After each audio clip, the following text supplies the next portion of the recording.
Então, o nosso primeiro conteúdo é arte na pré-história. Hoje nós vamos ver, então, as primeiras manifestações artísticas, os primeiros povos da humanidade aí, como eles viviam e de que forma eles expressavam a arte. Então, nós temos aqui o período da história chamado de pré-história, ou seja, um período onde não existia escrita ainda. É isso que diferencia a pré-história da história. Nesse momento da pré-história, o homem, nenhuma civilização, nenhum povo, nenhuma tribo sabia escrever ainda, deixar registros escritos. Porém, eles faziam arte e outras formas de artefatos que são usados como documentos históricos também. São resquícios, são vestígios históricos da humanidade. Então, ainda não tinha escrita, mas tinham vestígios. A arte é uma forma de escrita também, né? Não é uma escrita alfabética, mas é uma forma de comunicação. Porém, ela não é verbal, né? Ela demanda outros tipos de elementos, de interpretações, para a gente entender, e vocês vão exercitar isso hoje comigo. Então, a pré-história é dividida em dois períodos. O Paleolítico é o primeiro período e mais longo, que vai desde o surgimento do homem até o seu desenvolvimento. Enquanto ser humano, nesse momento o homem passa a andar ereto, ele passa a usar as mãos com essa forma de pinça aqui, para poder pegar nas coisas, manusear as coisas. O cérebro passa a se desenvolver, os homens passam a andar em grupos, né, em hordas, atrás de comida, né, de coleta de alimentos e também de caçadas. Nesse momento o homem é nômade, então. Ele vai de um lugar para o outro, atrás de comida, e ele fica ali. Quando ali a situação de sobrevivência fica ruim, acaba a comida, eles vão migrando para outros lugares, e assim eles vão ocupando, então, todo o espaço terrestre, todo o globo terrestre. Beleza, na pintura, pessoal, vamos lá.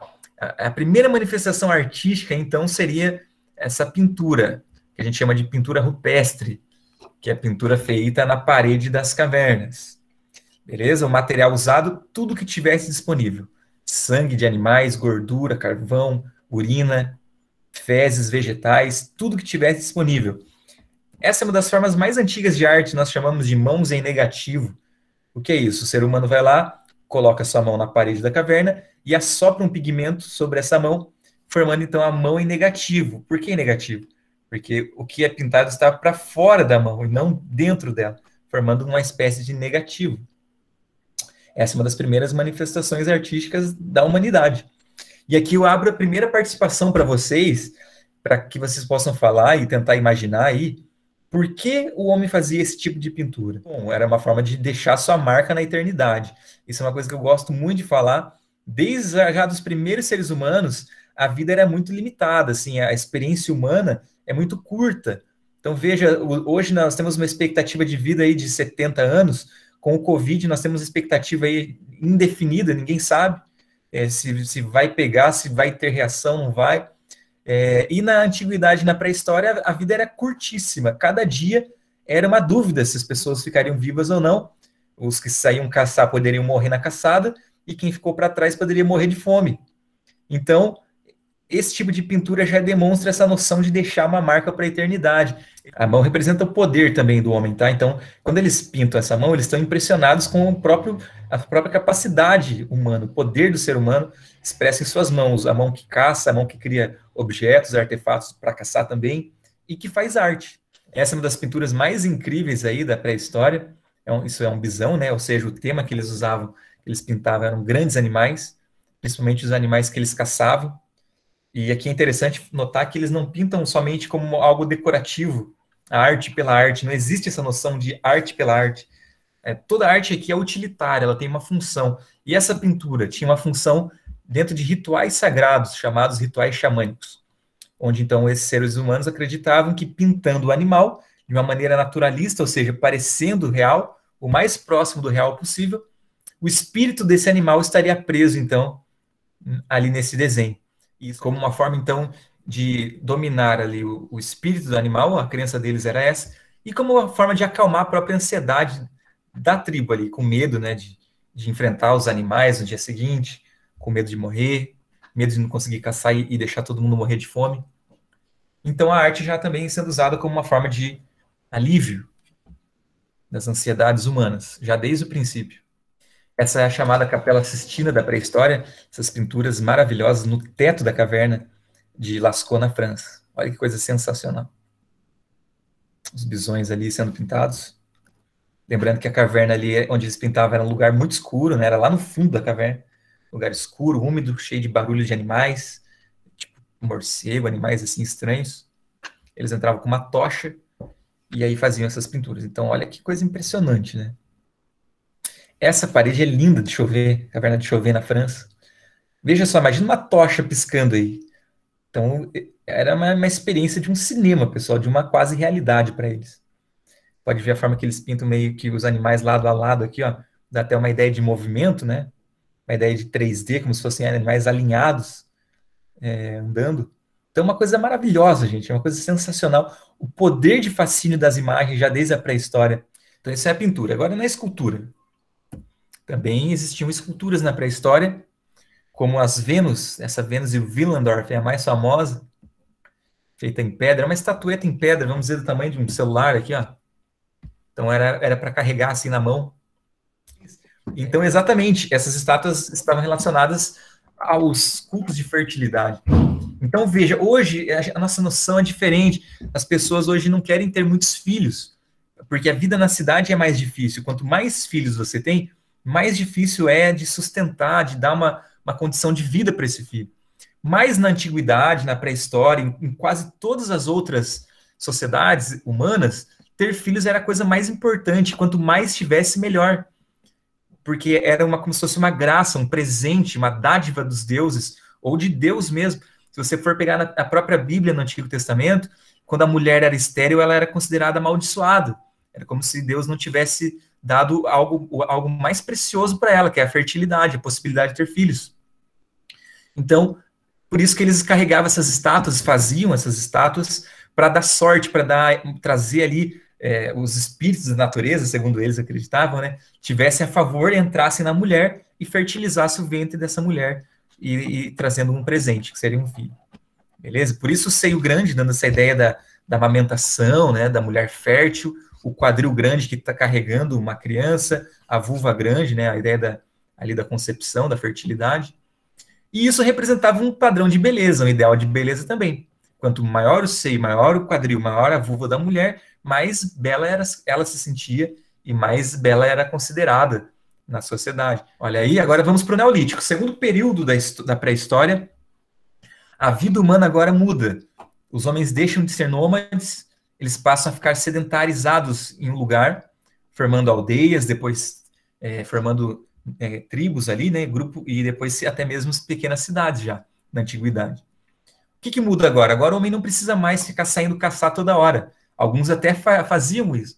Mas agora o homem cultiva o seu alimento através das hortas aqui, da agricultura, e o homem domestica os animais. Ele pega um animal selvagem, cerca esse animal, e ele vai domesticando, vai pegando as crias ali, e vai amansando, e vai domesticando. Por exemplo, o gato e o cachorro, que a gente tanto gosta, eram animais selvagens. E existem ainda o cão selvagem, né? O cachorro do mato, o gato do mato. São animais selvagens, que você não tem como domar esses. Mas esses que já estão convivendo aqui com a gente, quando eles vão crescendo junto com as pessoas, eles se tornam, então, domesticados. E por que eles domesticavam esses animais? Para matar e comer depois. Parece meio brutal, né? Mas não é para ficar de bonitinho, não. É para matar e comer. Tá certo? Uma coisa bem definida. Até porque isso começou a garantir uma melhoria na vida das pessoas, porque ele já tinha noção. Por exemplo, o cara tá ali na casa dele, ele vê, ó, tem umas 3 vaquinhas ali, então quer dizer, eu já tenho uma comida garantida. Agora, antes disso, né, no Paleolítico, cada dia é uma luta atrás da sobrevivência, da sua comida. Era uma coisa muito incerta. Então aqui você já tem um pouco mais de garantia, né? Então eu tenho o gado cercado ali para eu poder comer, eu tenho ali a minha hortinha para se chover e tudo mais, eu vou ter comida. Então a situação de vida melhora um pouco nesse momento. E a arte vai mudar também.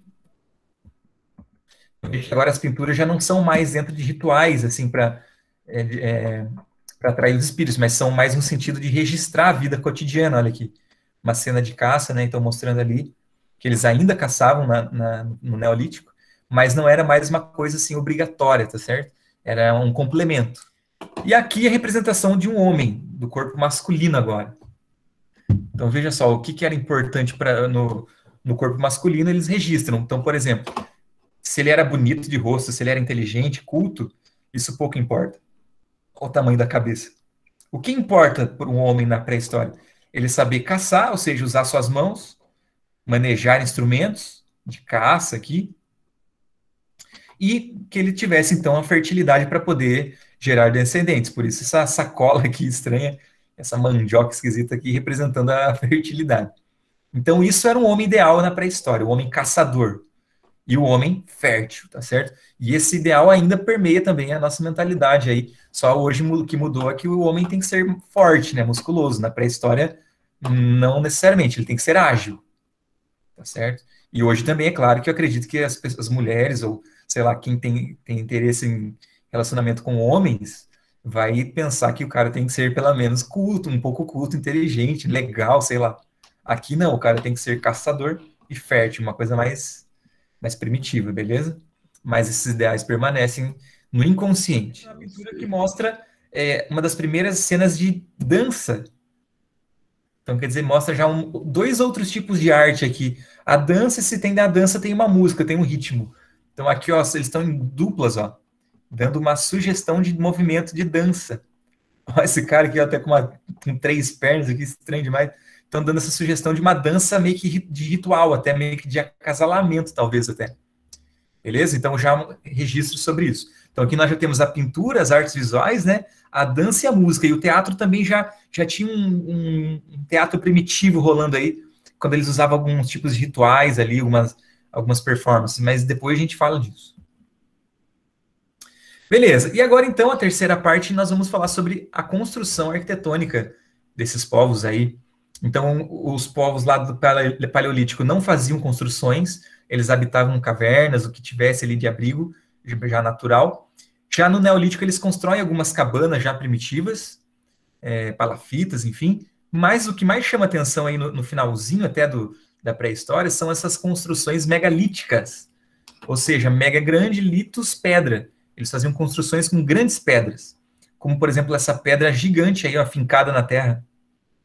Vamos lá, isso chama menhir. Para que serviria o menhir, pessoal? Abra a tua mente agora, a tua imaginação. Imagina que você está andando lá num sítio, num mato, lá você encontra uma pedra gigante fincada na terra como essa. Ó, primeiro, é um relógio solar, ou seja, eles já se preocupavam com essa questão de marcar o tempo. Então veja que conforme a posição do sol, a sombra vai mudando, marcando mais ou menos a hora do dia. Mas, como o Betim falou, também é um símbolo de fertilidade. Eles acreditavam que os espíritos da natureza, as forças da natureza, entravam aqui por essa pedra, né, como se fosse um para-raio, e fertilizavam solos, e energizavam as pessoas que pegavam no menhir. Então, as pessoas iam lá e faziam preces ali em volta dele, buscando a fertilidade, tanto dos solos, das colheitas, né, quanto a fertilidade humana, para que viessem mais filhos. Exatamente, uma demarcação de território. Ou seja, eu ergo um menhir ali, isso aqui tem dono, gente. Quer dizer, não é qualquer um que vai lá e coloca o menhir, é um monte de gente. Então, esse território já tem alguma tribo ali, algum grupo humano habitando. Então, principalmente aí, demarcação de território, tá certo? E demonstração de poder também, né? Porque se você ergue um menhir desse aí, olha a demonstração de poder dos caras, né? Eles se reuniram ali em um grupo, planejaram isso e executaram a obra. E está aí em pé até hoje. Então, já mostra assim, uma certa ideia de poder. Já assustaria. Eu chego ali uma tribo inimiga e falo, esses caras são capazes de erguer um menhir desse tamanho, os caras vão massacrar a gente se a gente for mexer com esses caras, tá certo? Então, uma forma de demarcação de território, de posse e demonstração de poder. Vamos lá, para o segundo monumento megalítico, Dolmen. Vamos lá, vou jogar para vocês de novo. O que vocês acham que era o Dolmen? Para que servia? Pessoal, o Dolmen o colega falou certo, assim, que é um lugar de ritual, mas é um túmulo. É uma tumba sagrada, um túmulo sagrado. Então, veja, essa pedra que alguém falou que parece uma mesa, na verdade, é como se fosse a tampa do túmulo. Então, alguém muito importante, um líder de uma tribo ali, veio, então, a morrer.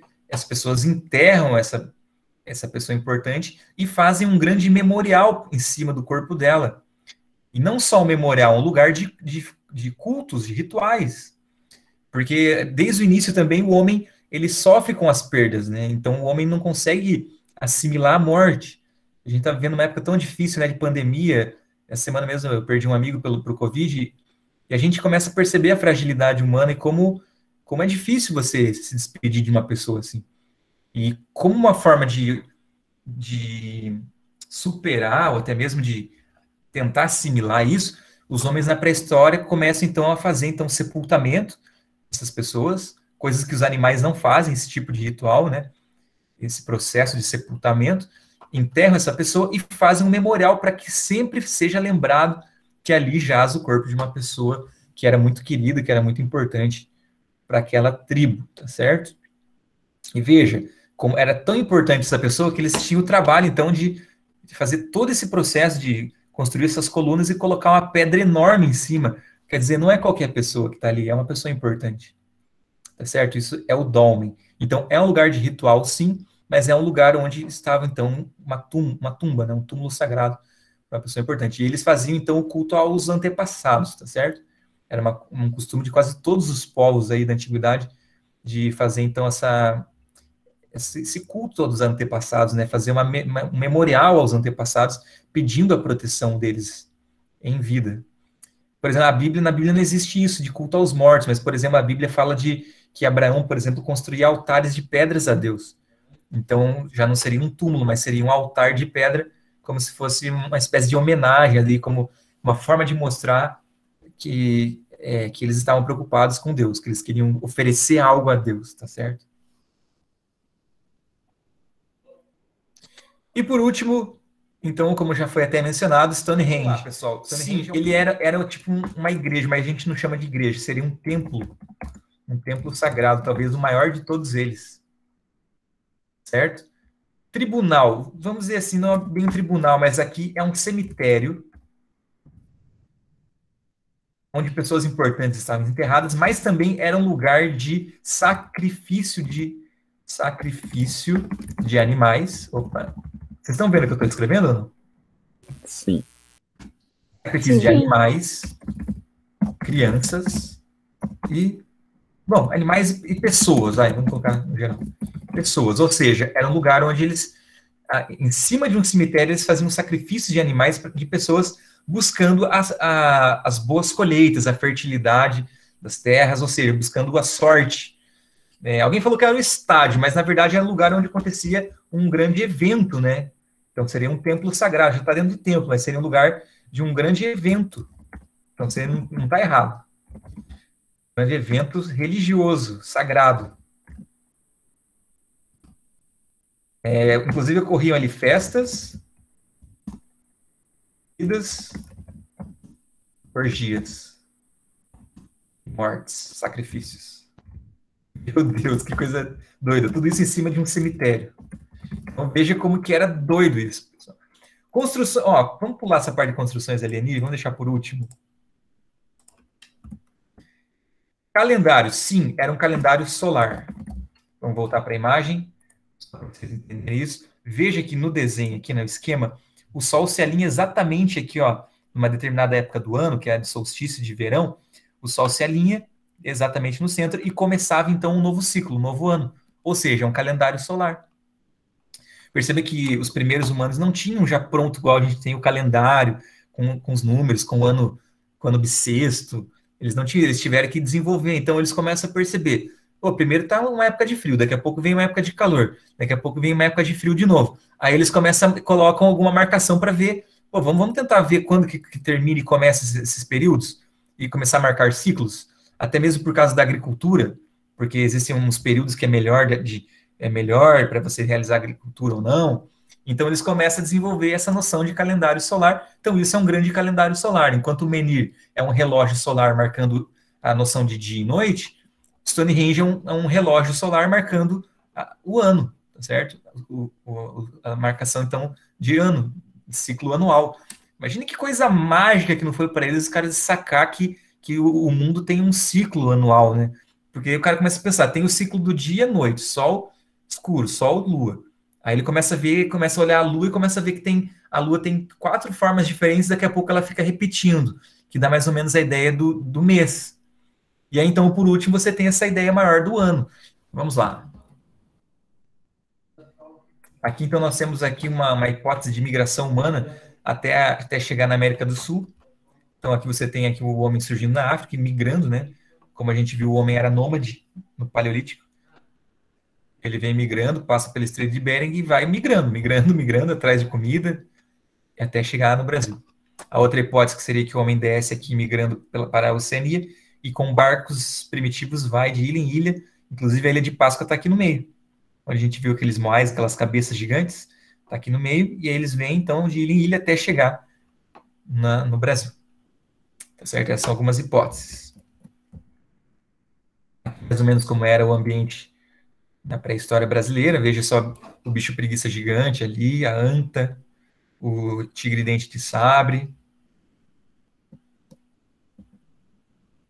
E aí nós temos, então, os sítios arqueológicos. São 10 mil sítios arqueológicos, aproximadamente, no Brasil inteiro, somente 11 tombados. Primeiro lugar, o que é um sítio arqueológico? É um lugar onde você encontra vestígios humanos. Então, vamos supor, você compra lá um sítio, aí você começa a fuçar lá e você encontra, por exemplo, um pedaço de vaso, de cerâmica. Aí você começa a fuçar mais, você começa a encontrar um pedaço de machado. Aí você começa. Aí, Professor, você tem um sítio arqueológico, quer dizer, no passado alguém habitou ali, um grupo humano habitou ali, pode falar. Beleza, então o sítio arqueológico é quando você comprova que um lugar ali foi habitado e você tem vestígios ali, objetos, ossos humanos, certo? E um sítio tombado é quando ele é considerado patrimônio, ou seja, o governo vai lá, cerca e vai preservar aquele lugar. Por exemplo, aqui perto de nós, o Vila Velha é, é um sítio, é um lugar tombado, é considerado patrimônio histórico do Paraná. Então ali você não pode vender, não pode lotear, você tem todo um cuidado ali do próprio governo, tá certo? Agora, por exemplo, o Parque Nacional da Serra da Capivara é um sítio arqueológico considerado patrimônio da humanidade. A Unesco veio aqui, que é um órgão ligado à ONU, e falou: esse lugar é precioso para o mundo inteiro, não só para o Brasil. Então foi tombado pela Unesco. Nós vamos ver um pouquinho sobre ele. Olha só, o Parque Nacional Serra da Capivara é um lugar lindo e também você tem mais de 15 mil inscrições rupestres nesse parque. Olha aí, formas geométricas, linhas. Aqui você já tem figuras, né? Pessoas, olha só. Parece duas pessoas se beijando, dando um selinho. Aqui já parece duas pessoas fazendo sei lá o quê. Três pessoas, na verdade, né? E mais um treco ali, um apoio. Acho que estão batendo, conversando, sei lá. estão matando uma velha. Aqui, veja, é uma cena de fertilidade, né? Então, a fertilidade animal e a fertilidade humana. De novo, no Brasil não muda, pessoal. A grande preocupação deles é a fertilidade, é a sobrevivência de si mesmo e da espécie, né? Da fertilidade, a perpetuação da espécie através da fertilidade. Aqui parece uma cena de ou uma dança ou uma luta. Aqui, ó, parece uma brincadeira, um ritual, uma dança, tá certo? Então, isso aqui é do Neolítico, tá? Porque tá falando sobre não é a pintura ritualística, mas sim uma pintura documental relatando os costumes. Olha esse painel gigante de pedras, cheio de pintura rupestre, é uma cena de caçada de bicho preguiça, gigante. Aqui um petroglifo, né? Então, uma mulher grávida desenhada ali. Eles afiavam pedras e iam riscando na pedra maior fazendo esses desenhos. E aqui, então, para a gente terminar a aula de hoje, eu vou falar um pouquinho sobre essa experiência que eu fui ali na Ilha do Campeche, em Florianópolis, Santa Catarina. Ali tem um sítio arqueológico bem legal. Às vezes os alunos se decepcionam, assim, quando chega lá e não tem tanta coisa. É verdade, porque muita coisa foi roubada, foi saqueada, muitas coisas foram levadas para os museus. Então tem pouca coisa em loco, assim, nos sítios arqueológicos. Até alguém lá, o governo ir lá e reconhecer e preservar, já se perdeu muita coisa. Mas a experiência foi sensacional, foi uma das coisas mais marcantes que eu já fiz na minha vida. Porque eu via por foto, mas as fotos eram ruins, e eu sabia que não era tão longe de ir. Então, em 2019, eu consegui ir. Praia do Campeche. Então, aí você atravessa de barco e vai até a ilha, que está essa aí na frente, que eu estou mostrando para vocês. Aí você faz uma trilha lá por trás, e lá do outro lado você tem, então, o sítio arqueológico.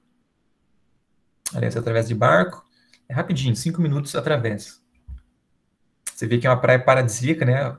A cor da água é maravilhosa. Lá perto da ilha, então, é uma água limpíssima, transparente. Vou mostrar para vocês depois. Aí você faz uma trilha ali, a trilha é meio chatinha, mas dá. Eu sou um cara meio sedentário, consegui, quase fiquei empacado lá na hora de voltar, mas tá valendo, tamo aí.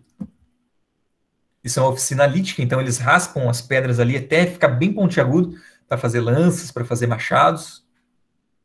Essa é a vista lá do outro lado da ilha, uma vista paradisíaca também. E a gente desce então pelas pedras ali numa trilha até chegar e ver as inscrições rupestres. Olha aí a descida.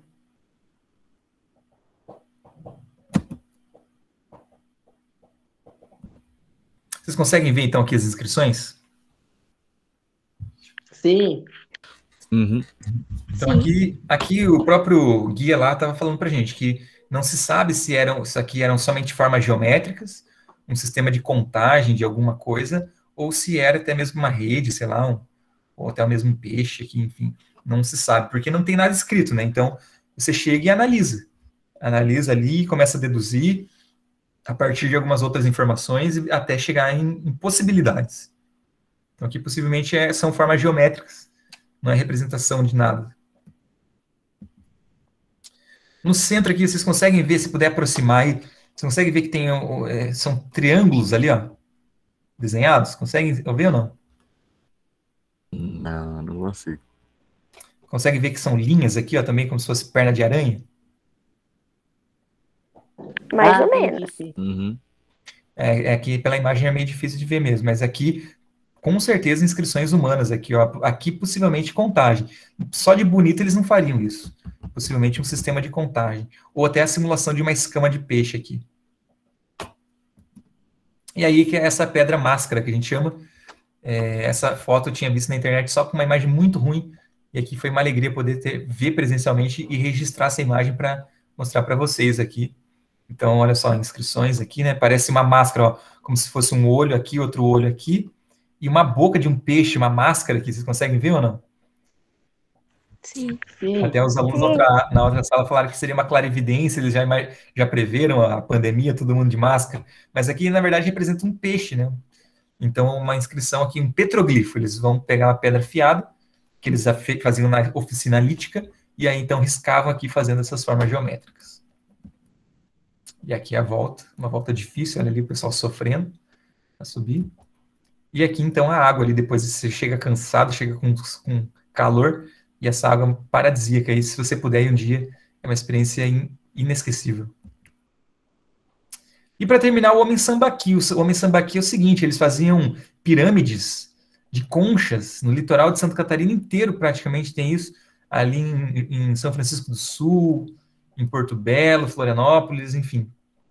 Então, o que eles faziam? Eles enterravam as pessoas e iam formando camadas de conchas em cima, e coisa de mais de 2, 3 mil anos, os caras indo lá enterrando e formando uma espécie de pirâmide ali, um castelo de conchas. É uma coisa sensacional, uma coisa maravilhosa que foi encontrada aí, e hoje tem um pessoal, uns arqueólogos que se dedicam a estudar só isso, o Homem Sambaqui do litoral brasileiro. Então, é como se fosse uma espécie de pirâmide, tá certo? Com pessoas enterradas ali.